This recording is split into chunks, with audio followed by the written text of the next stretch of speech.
please subscribe at make sure. So ayan mga kabayan ko, kumusta po kayo? Sana po nasa mabuti kayong kalagayan at malayo sa karamdaman mga kabayan ko dyan, Luzon, Visayas, Mindanao, hanggang sa ibang bansa. Yung mga OFW natin dyan, saan man sila paling ng mundo na roon, welcome po kayo sa aking YouTube channel, Randy Channel. Please subscribe, like, share, and comment. At sana nasa malayo silang karamdaman. Okay? Nasa mabuti silang kalagayan at malayo sa karamdaman. Dito naman sa Pilipinas, ganun din. Bagamat ito, binabaha tayo, binabagyo, sana po nasa mabuti kayong kalagayan at malayo sa karamdaman. Okay?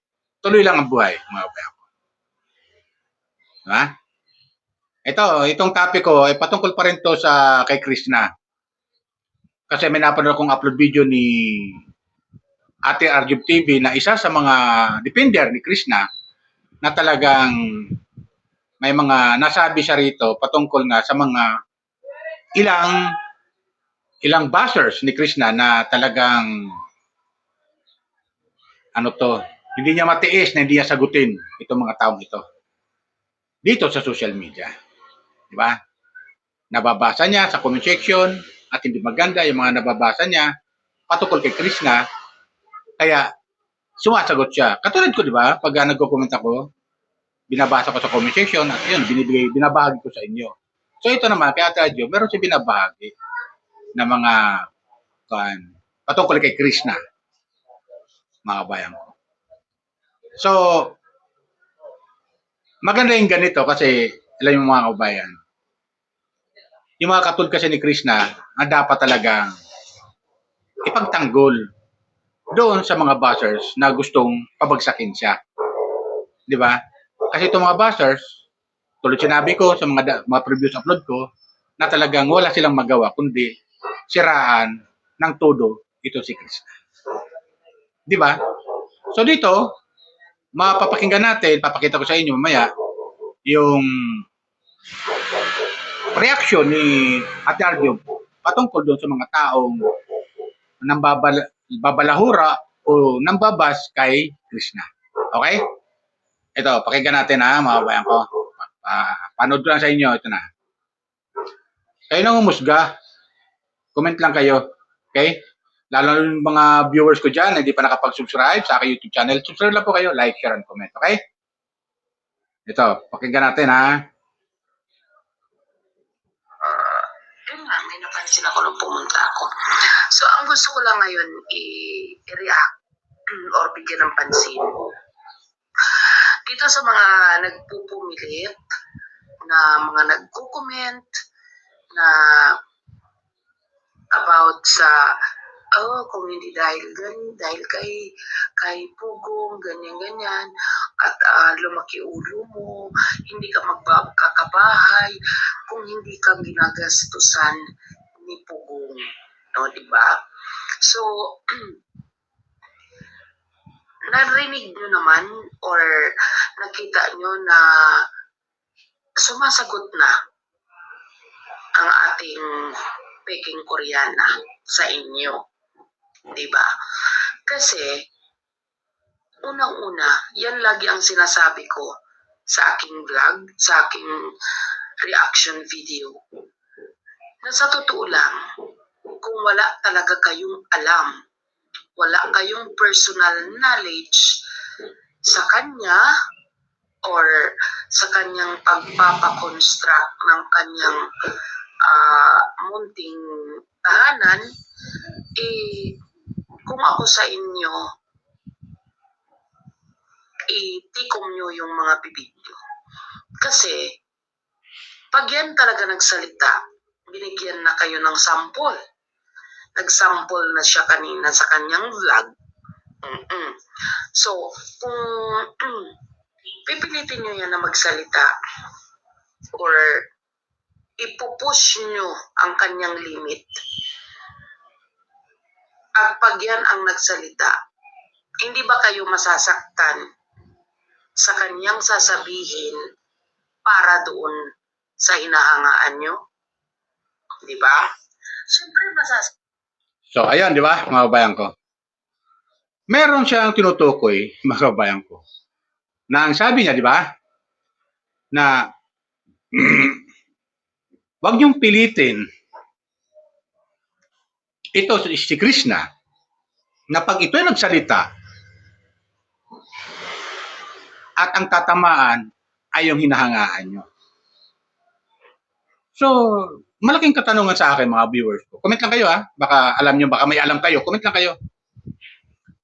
Kung sino itong tinutukoy ni Ate Arjub TV na maaaring tamaan yung hinahangaan ninyo.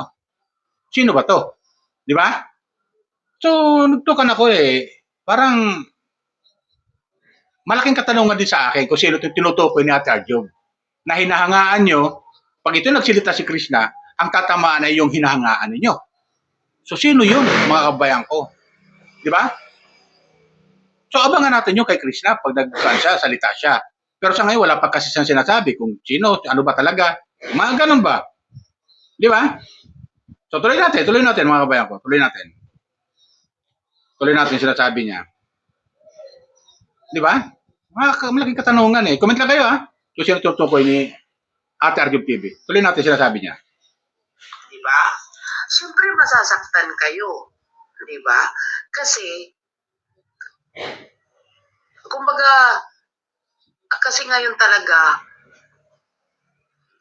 pinapanatili ni Krishna ang respeto niya ng buo kay Pugong Biyahero. No question about that. Napaka-grateful niya at pinapalagahan talaga niya yung binigay na tulong ni Sir Paul. At yung utang na loob niya ay talagang tinatanaw niya yun at hanghabang buhay niyang pinapasalamatan.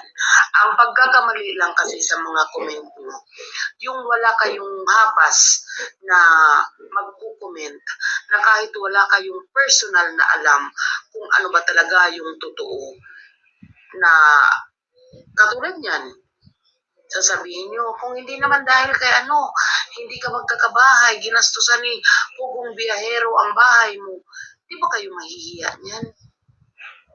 Di ba? At saka dapat, pag pag magsalita kayo ng ganyan, may enough knowledge kayo between the two of them na narinig nyo sa kanilang mga bibig na ayun talaga ang nagpa-construct ay si Sir Paul. Di ba?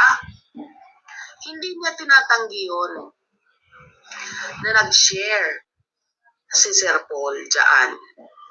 At alam ko din, kung magkano. Di ba? Pero, Putulungan natin ha. So, ayan, mga kabayan ko. Di ba? Narinig natin, di ba? Sabi niya, dahil si Krishna, malaki ang respeto kay Pugong Biyahero. Di ba? Narinig natin yon. Tapos ang sabi, yung nagpa-construct doon sa pinapagawang bahay ni Krishna ay si Pugong Biyahero. At oo, hindi tinatanggi yun ni Krishna. Di ba? Hindi tinatanggi yun. Ibig sabihin, sabi niya, oo, na may share si Pugong Biyahero doon sa pinapagawang pabahay, sa bahay na farmhouse ni Krishna. So may na-share ba? May na-share pala si Sir Paul dito, mga kabayan ko. Tama ba yung pagkakaintindi ko? May na-share? O doon lang sa nagpa-construct sa ipinagawang pabahay ni Krishna. O doon lang siya, ganon. Di ba? Pero, yung gastos, lahat-lahat, materyales, lahat, libor, at saka yung lupa kay Krishna. Ganon ba yun, mga kabayan ko? Ganon ba pagkakaintindi natin? Pero yung nagpa-construct, si Sir Paul, si Pugong Biyahero. Tama ba? Hanggang doon lang siya. Di ba ganun yan? Tuloy natin. Baka naman na misleading lang tayo.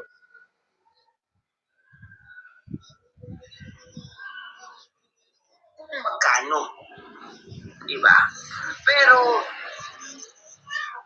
overall, si Krishna at ipon niya at pagsisikap niya ang talagang gumastos dyan sa bahay na yan. May 3 siyang nanay-nanayan na sumusuporta sa kanya, nagbibigay, ganyan. Of course, grateful siya doon at patuloy hanggang ngayon na nakasuporta sa kanya. Pero yung kabuuan ng bahay na yan hanggang pagpasweldo, si Chris na yan. Diba? Wag niyong pilitin or paulit-ulit niyo sasabihin, lumaki ang ulo nang dahil kay Sir Paul at si Pugong Biyahero ang nagpatayo ng bahay. Gaano kayo kasigurado para sabihin yan? Diba? Di ba kayo kinikilabutan para sabihin yan sa kanya? Ha? Pag ako yan, tapos wala akong alam kung totoo ba yun o hindi. Hindi talaga ako magsalita kasi mahiya ako. Kasi baka sampalin ako ng katotohanan, ano laban ko? Diba? Yan ang sinasabi ko. Pag nagsalita yan at napikon yan, napuno na nga doon sa sitwasyon niya ngayon doon sa kanila Oh, di ba? Kadugo niya na yun. Pero kung patuloy nyo, ipupush nyo ang kanyang limitasyon ng pasensya niya, di ba? Pag nagsalita yan, sino ba yung masasaktan? Hindi ba yung hinahangaan nyo? Di ba? Pwede naman kayo mag-comment dyan. Pero yung ipinagdidikdikan nyo sa kanya, paulit-ulit nyong ipinapamukha sa kanya na hindi kanya ang ginastos dyan sa bahay niya. Aba, talagang sasabog yan. At mahiya-hiya naman kayo. Diba? Mahiya-hiya naman kayo. So, ayun, di ba? So, may nag-comment pala sa kanya. Nag-comment doon. May nagko-comment, babasa sa comment section. Ang nanggumasos daw sa pinapagawang pabahay ng ni Krishna ay yung hinahangaan nyo. Ngayon, sino yun? Mga bayan ko. Yan, tanong dyan, sino yung hinahangaan ninyo? Mga bayan ko. Komenta kayo, baka may alam kayo ha. Meron siyang, baka masaktan lang kayo. Nagsalita yan. Yan, napuno na nga Di ba? Napuno na nga si Krishna doon sa problema nga sa kanila. Tapos dadagdagan nyo pa. Na yan, pag nagsalita si Krishna, baka mapahiya yung hinahangaan ninyo. Ang tanong, mga kabayan ko, sino yung tinutukoy niya na hinahangaan ninyo? Di ba? Komenta kayo mga kabayan ko, baka may alam kayo. Ako, wala naman akong alam. Di ba? Dahil, ayon sa kanya, at nakikita naman natin, na yung farmhouse na pinapagawa ni Krishna, talagang ginastusan ni Krishna. Galing sa kanyang pagsisikap, galing sa kanyang pagbablog. Di ba? So, walang singko ni Duling na naitulong dyan yung ilan man. O, di ba? May tutukoy siyang nanay-nanayan. Maaari natin hanggang ngayon sumusuporta sa kanya, di ba? May sumusuporta ng nanay-nanay, tuturing 3 katao, nanay-nanayan na sumusuporta kay Krishna. Pero baka naman yung suporta na tinutulong na yon ay mga kung ano, mga gamit lang, mapabango, mga etc. Pero yung pagpapagawa na gastos diyan sa pinagawa yung farmhouse niya ay solo ni Krishna. Di ba? Solo ni Krishna. Iyon ang pagkakaalam natin. Pero ito kasi yung mga bashers, mayroong nagko-comment na issue daw, ang tinutukoy nila ay may naitulong daw, di umano, yung hinahangaan nitong mga bashers diyan sa pinapagawang bahay ni Krishna. Mayroon daw naitulong. Yung hinahangaan. At sino yun? Di ba mga kabayan ko? So, malaki katanungan to. Abangan natin ang mga susunod na banata na sasabihin ni Ate Arjub. Kung may alam siya parang mayroon siyang kahit paano, may konting siya nalalaman siguro. Dahil di ba bumisita siya doon sa bahay nila Krishna, doon sa lola niya, baka may naikwento si Krishna dito sa kanila. At yun ay, kahit pa paano, meron siyang kunting kaalaman. Di ba ganun yun? At sino yun, tinutukoy niya? Abangan natin. Di ba? Komenta kayo mga kabayan ko, baka may nanonood sa akin dyan na hindi pa nakapag-subscribe. Subscribe lang po kayo, like, share, and comment. Okay? Yan lang po. Bye! Ingat po tayo lagi. Pagpalain po tayo ng pumikapan. Subscribe lang po kayo, like, share, and comment. At no-skipan. Okay? Yan lang po. Follow nyo pala ako. Paalala ko lang, follow nyo lang ako doon sa aking FB account, Randy Channel, sa aking FB account. Meron po kong mga upload video doon. May mga reels po ako doon. Bago magustuhan nyo, follow nyo po ako doon. Okay? Yan lang po. Bye! Pagpalain po tayo ng pumikapan.